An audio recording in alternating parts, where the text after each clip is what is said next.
भारतीय न्यूज, सीधा, सटीक और निष्पक्ष। नमस्कार, मैं हूं आकांक्षा। भारतीय न्यूज के खास प्रोग्राम वेलनेस मैटर में आपका स्वागत है। आज वेलनेस मैटर में बात करेंगे डिप्थीरिया की, साथ ही जानेंगे यह बीमारी क्या है और कैसे फैलती है, किस तरह के लक्षण दिखने पर सावधानी जरूरी है, डिप्थीरिया से किन लोगों को सबसे ज्यादा खतरा है और इसका इलाज और बचाव के उपाय क्या है। अभी हाल ही में एक न्यूज आई राजस्थान के डिग से, जहां डिप्थीरिया के कारण 20 दिन के भीतर 8 बच्चों की मौत हो गई है। इस मामले की और बीमारी की गंभीरता का अंदाजा इस बात से लगाया जा सकता है कि विश्व स्वास्थ्य संगठन WHO की टीम भी डिग पहुंच गई है। डिप्थीरिया एक संक्रामक बीमारी है। इसके कारण गले में सूजन हो जाती है और सांस लेने में गंभीर समस्या होने लगती है। अगर समय पर इलाज ना मिले तो कई बार जान भी जा सकती है। इस बीमारी के कारण गले से जुड़ी सारी समस्याएं हो सकती है, इसलिए डिप्थीरिया को आम भाषा में गलघोटू भी कहते हैं। WHO के आंकड़ों के मुताबिक भारत में साल 2005 से 2014 के बीच हर साल डिप्थीरिया के औसतन 4167 केस दर्ज किए गए। इनमें से हर साल तकरीबन 92 लोगों की मौत हुई। इस दौरान पूरी दुनिया में डिप्थीरिया के कुल मामलों के आधे तो भारत में ही मिल रहे थे। इसके बाद साल 2018 में डिप्थीरिया का एक तेज स्पाइक आया। इस साल कुल 8788 केस दर्ज किए गए। इनमें से अकेले दिल्ली में ही 52 लोगों की मौत हो गई। अब 2024 में एक बार फिर से इसके बढ़ते मामले और मौतों की संख्या डरा रही है। डिप्थीरिया एक बैक्टीरियल इन्फेक्शन है जिससे गले और नाक की भीतरी परत को नुकसान होता है। इस लेयर को मेडिसिन की भाषा में म्यूकस कहते हैं। इसमें नुकसान न होने से सांस लेने में दिक्कत होती है, जिसके चलते हार्ट अटैक की आशंका बढ़ जाती है। अगर डिप्थीरिया का इन्फेक्शन ज्यादा गंभीर है और समय पर इलाज ना मिले तो इससे खतरनाक टॉक्सिन्स निकलते हैं जो कि किडनी, लीवर और नर्वस सिस्टम को डैमेज कर देते हैं। कई बार हार्ट अटैक भी हो सकता है। समय पर वैक्सीन लेकर इसे रोका जा सकता है। अगर बात करें यह बीमारी कैसे फैलती है, डिप्थीरिया एक संक्रामक बीमारी है। ये एक व्यक्ति से दूसरे व्यक्ति के संपर्क में आने से फैल सकती है। इसके अलावा अगर किसी चीज या वस्तु में बैक्टीरिया हो तो उसे छूने से भी यह बीमारी फैल सकती है। किसी संक्रमित व्यक्ति के छींकने या खांसने से भी बैक्टीरिया हवा में मिल जाते हैं। इस दौरान उसके आसपास खड़े लोगों को भी डिप्थीरिया का खतरा हो सकता है। डिप्थीरिया की सबसे बड़ी समस्या ये है कि शुरुआती दिनों में संक्रमण के कोई लक्षण नजर नहीं आते हैं। इसके बावजूद इस दौरान भी यह बीमारी एक व्यक्ति से दूसरे व्यक्ति को हो सकती है। इसके अलावा लक्षण नजर न आने के बावजूद इसके बैक्टीरिया शरीर को नुकसान पहुंचा रहे होते हैं। डिप्थीरिया के लक्षण कैसे पहचान सकते हैं? डिप्थीरिया के लक्षणों को पहचानने का सबसे आसान तरीका यह है कि इसके कारण गले में भूरे रंग की मोटी परत जम जाती है। इस परत के कारण सांस लेने में दिक्कत होती है। यह परत धीरे धीरे बढ़ती जाती है और हमारे हृदय को भी नुकसान पहुंचाता। इसका मतलब है कि हमारे गले में जम रही परत और सांस लेने में तकलीफ इसके प्रमुख लक्षण है। डिप्थीरिया के किस तरह के लक्षण दिखने पर आपको सावधान हो जाना चाहिए? डिप्थीरिया के समान लक्षण दिखने पर भी आपको सावधान हो जाना चाहिए। हालांकि डिप्थीरिया के शुरुआती लक्षण सामान्य सर्दी जुकाम जैसे ही होते हैं। जयपुर के नारायणा हॉस्पिटल में पीडियाट्रिक न्यूरोटोलॉजी विभाग के सीनियर कंसल्टेंट राजेश पाठक कहते हैं कि डिप्थीरिया के कुछ लक्षणों में विशेष सावधानी की जरूरत होती है। अगर एक साथ इसके 3 या इससे अधिक लक्षण नजर आ रहे हैं तो तुरंत डॉक्टर के पास जाने की जरूरत होती है।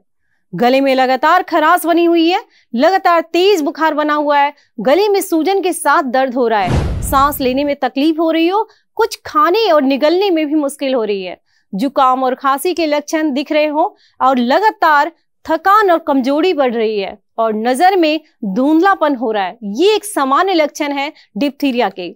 डिप्थीरिया का सबसे अधिक खतरा किसे होता है? आमतौर पर 5 साल से कम उम्र के बच्चों और गर्भवती महिलाओं को इससे इन्फेक्शन होने का खतरा सबसे ज्यादा होता है।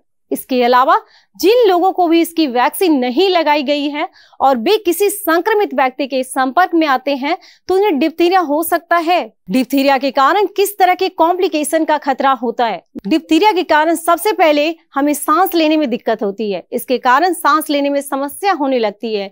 इसके चलते शरीर के सभी अंगों तक पर्याप्त ऑक्सीजन नहीं पहुंच पाती और उनकी फंक्शनिंग में समस्या आने लगती है। इसके अलावा हार्ट मसल्स में भी इंजरी हो सकती है, पैरालिसिस भी हो सकता है और लंग्स में इन्फेक्शन भी हो जाता है। तो डिप्थीरिया का इलाज हम कैसे करें? डिप्थीरिया के इलाज में सबसे पहले संक्रमित व्यक्ति को एंटीटॉक्सिन इंजेक्शन दिए जाते हैं। ऐसा इसलिए किया जाता है क्योंकि इसका बैक्टीरिया हमारे शरीर में टॉक्सिन छोड़ रहा होता है। यही कारण है कि सबसे पहले बैक्टीरिया द्वारा छोड़े गए टॉक्सिन्स के असर को खत्म किया जाता है। इसके बाद संक्रमण को काबू करने के लिए एंटीबायोटिक्स दी जाती है। अगर डॉक्टर को इस बात का डर है कि पेशेंट्स के करीब लोगों में भी इसके बैक्टीरिया पहुंच गए होंगे तो वे उन्हें एंटीबायोटिक्स दे सकते हैं। डिप्थीरिया के लक्षण दिखने पर तुरंत इलाज की सलाह क्यों दी जाती है? इस बीमारी के कारण संक्रमित व्यक्ति में कभी भी गंभीर स्थितियां पैदा हो सकती हैं, इसलिए इसका पता लगते ही तुरंत डॉक्टर के पास जाना चाहिए और जल्द से जल्द इलाज शुरू कर देना चाहिए। तो बात करते हैं डिप्थीरिया से बचाव के उपाय क्या हो सकते हैं। डिप्थीरिया को वैक्सीन की मदद से रोका जा सकता है। अगर बच्चों को डिप्थीरिया के टीके दिलवा दिए गए हैं तो वे जिंदगी भर इससे सुरक्षित रहेंगे। इसके लिए बनी वैक्सीन का नाम DTaP है। यह सामान्य तौर पर पर्टुसिस और टेटनस की वैक्सीन के साथ बच्चों को दी जाती है, जिसे आम लोग DPT के टीके के नाम से भी जानते हैं। डिप्थीरिया की वैक्सीन बच्चों को 2 महीने की उम्र से ही देनी शुरू कर दी जाती है। 2 महीने की उम्र से शुरू करके 6 साल की उम्र तक बच्चों को इसके कुल 5 डोज दिए जाते हैं। पहला डोज 2 महीने की उम्र में, दूसरा डोज 4 महीने होने पर, तीसरा डोज 6 महीने होने पर, चौथा डोज 15 से 18 महीने की उम्र में और 5वां डोज 4 से 6 साल की उम्र के दौरान।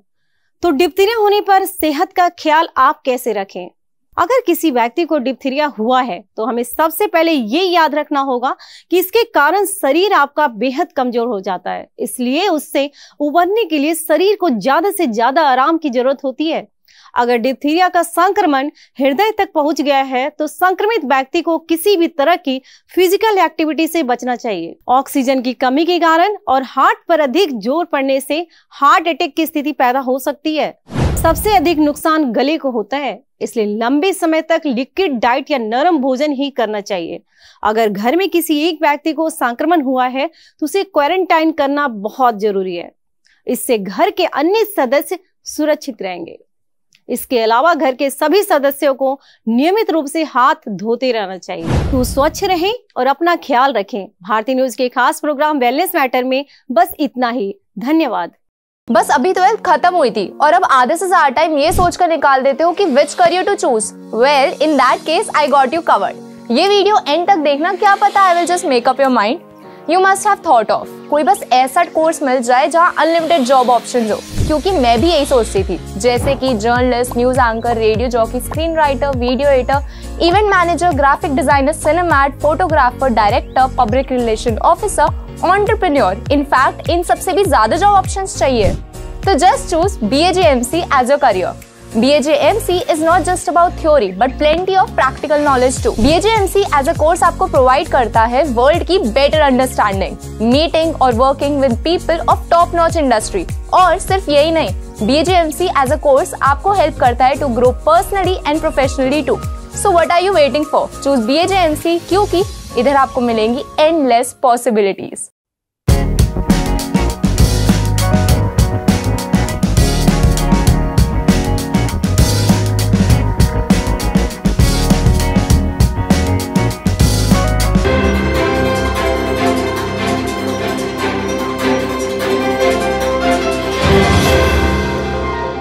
भारतीय न्यूज, सीधा, सटीक और निष्पक्ष।